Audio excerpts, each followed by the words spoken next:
Hello student, आज हम लोग कंप्लीट करेंगे पास्ट परफेक्ट कॉन्टिन्यूअस टेंस।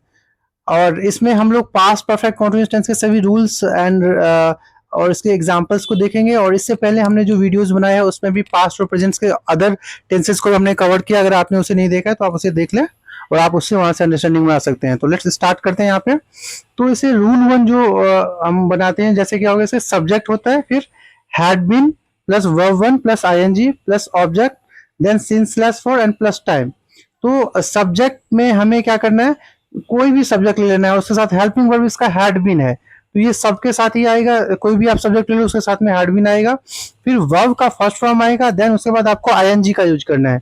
उसके बाद आप ऑब्जेक्ट लिख डाल दो अपना, और उसके बाद फिर सिंस स्लैश फॉर। अब यहाँ पे सिंस एंड फॉर, तो सिंस एंड फॉर किसके साथ हमें यूज करना है, जैसे कोई डिफिनिट टाइम हो गया, जैसे जैसे 2 o'clock 3 o'clock 5 o'clock, जैसे मंडे है, जनवरी है, या फिर मतलब किसी ईयर का हमने 2025 डाल दिया, 2026 ले लिया। तो जो भी डिफिनिट टाइम है उसे उसमें हमें सिंस लगाना है।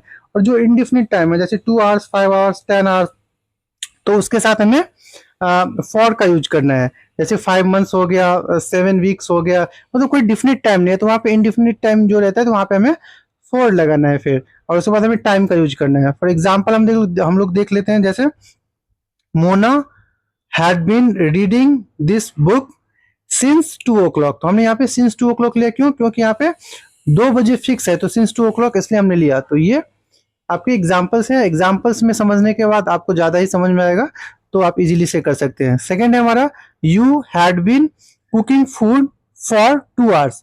अब हमने यहाँ पे सब्जेक्ट लिया, then had been plus cook में आईएनजी लिया, कुकिंग बन गया, फिर ये फूड ऑब्जेक्ट आ गया, और फॉर आया, फॉर का यूज किया हमने।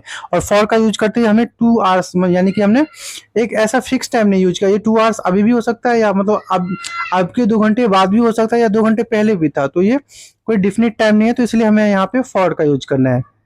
नेक्स्ट है हमारा रूल टू। और ये जो रूल वन है जिसे मैंने बताया था, इसको हम लोग अफर्मेटिव सेंटेंस या फिर पॉजिटिव सेंटेंस भी बोलते हैं। और ये जो रूल टू है इसको हम लोग निगेटिव सेंटेंस बोलते हैं, क्योंकि इसमें हमने यहाँ पे नॉट को ऐड कर लिया, इसलिए नेगेटिव सेंटेंस बन गया है। तो इसका क्या रूल है, subject plus had plus not plus been plus verb one plus ING plus object plus since slash for and plus time. तो आपको इन चीज़ों को अच्छे से समझना है कि हमें कहाँ पे क्या लगाना है। तो ये फॉर्मूला अगर आपने एक बार सीख लिया तो बहुत ही इजीली आप अच्छे से कर सकते हो। तो फॉर्मूला आपको याद रखना है, और इसको हम क्या बोलते हैं, निगेटिव सेंटेंस भी बोलते हैं। नेक्स्ट है, इसके बाद हम लिखेंगे दे। फॉर एग्जाम्पल के लिए, दे हैड, हैड के बाद नॉट आ गया, then been playing cricket for 2 days। तो दे हमारा सब्जेक्ट हो गया, हैड एंड नॉट बीन हमारा, यहाँ पे हैड बीन हेल्पिंग वर्ब होता है बट नॉट बीच में आता है, तो इसलिए had not been playing cricket for 2 days। तो 2 days यहाँ पे फिक्स नहीं है, इसलिए हमने यहाँ पे फॉर का यूज किया है। तो इस तरह से हमारा ये वाला कंप्लीट हो गया। नेक्स्ट सेकेंड एग्जाम्पल है हमारा, she had not been calling you since Monday. अब मंडे यहाँ पे फिक्स है तो हमें यहाँ पे सिंस का यूज किया है। नेक्स्ट है हमारा रूल थ्री। तो रूल थ्री को हम इंट्रोगेटिव सेंटेंस भी बोलते हैं। इंट्रोगेटिव सेंटेंस 2 टाइप्स के होते हैं। तो एक इंट्रोगेटिव सेंटेंस जो हेल्पिंग वर्ब से स्टार्ट होता है, और दूसरा जो क्वेश्चन वर्ड से स्टार्ट होता है। तो ये जो रूल थ्री जिसे मैंने लिखा है यहाँ पे, ये क्या है, हेल्पिंग वर्ब से स्टार्ट हो रहा है, तो ये इंट्रोगेटिव सेंटेंस इसमें आ रहा है। तो हमें क्या लिखना है यहाँ पे, हेल्पिंग वर्ब से स्टार्ट हो रहा है, जैसे had plus subject plus been plus verb one plus ING and plus object plus since slash for and plus time. तो उसके बाद जैसे ही हम ये फॉर्मूला हम लोग इसे कवर कर लेते, तो ये हमारा क्लियर हो गया, जिसे हम इंट्रोगेटिव वन कह सकते हैं। अब हमारा एग्जाम्पल आ जाता है यहाँ पे। फॉर एग्जाम्पल से समझने में आपको अच्छे से और समझ में आएगा। जैसे had Kunal been watching a movie since 9 o'clock। तो हैड यहाँ पे हेल्पिंग वर्ब आ गया स्टार्टिंग में, then Kunal been watching a movie since 9 o'clock। अब यहाँ पे 9 o'clock फिक्स है, तो इसलिए हमने सिंस 9 o'clock लगाया। और यहाँ पे क्वेश्चन मार्क आपको जरूर डालना है, ये मैंडेटरी है। बिना क्वेश्चन मार्क के आपका रॉन्ग हो जाएगा, तो ये आपको याद रखना है। नेक्स्ट हमारा एग्जाम्पल है, had you been reading this poem for 3 hours। तो इसमें हमने क्या किया है, 3 hours लिया है, तो इसे हमने यहाँ पे फॉर का यूज किया है। अब हमारा रूल फोर है, जिसे हम लोग इंट्रोगेटिव टू बोलते हैं। इसमें क्या होता है कि क्वेश्चन वर्ड आ गया। बहुत लोग इसे WH फैमिली भी लिखते हैं या बोलते हैं, तो मैंने समझाने के लिए क्वेश्चन वर्ड लिख लिया, या WH फैमिली, आप जैसा आपको अंडरस्टैंडिंग बने आप वैसे समझ लो इसमें। Then had, then subject plus been plus verb one plus ING plus object plus in slash for plus time and plus question mark. तो ये बहुत ही इंपॉर्टेंट है, ये इंट्रोगेटिव टू कहलाता है। तो अब हम इसे एग्जांपल से समझ लेते हैं। एग्जांपल में आ गया क्वेश्चन वर्ड का वेयर। क्वेश्चन वर्ड में क्या क्या आ जाता है, जैसे what, when, how, which, where, why, ये सारे क्वेश्चन वर्ड में आ जाते हैं। तो हमने यहाँ पे वेयर लिया, where had she been playing football since 5 PM।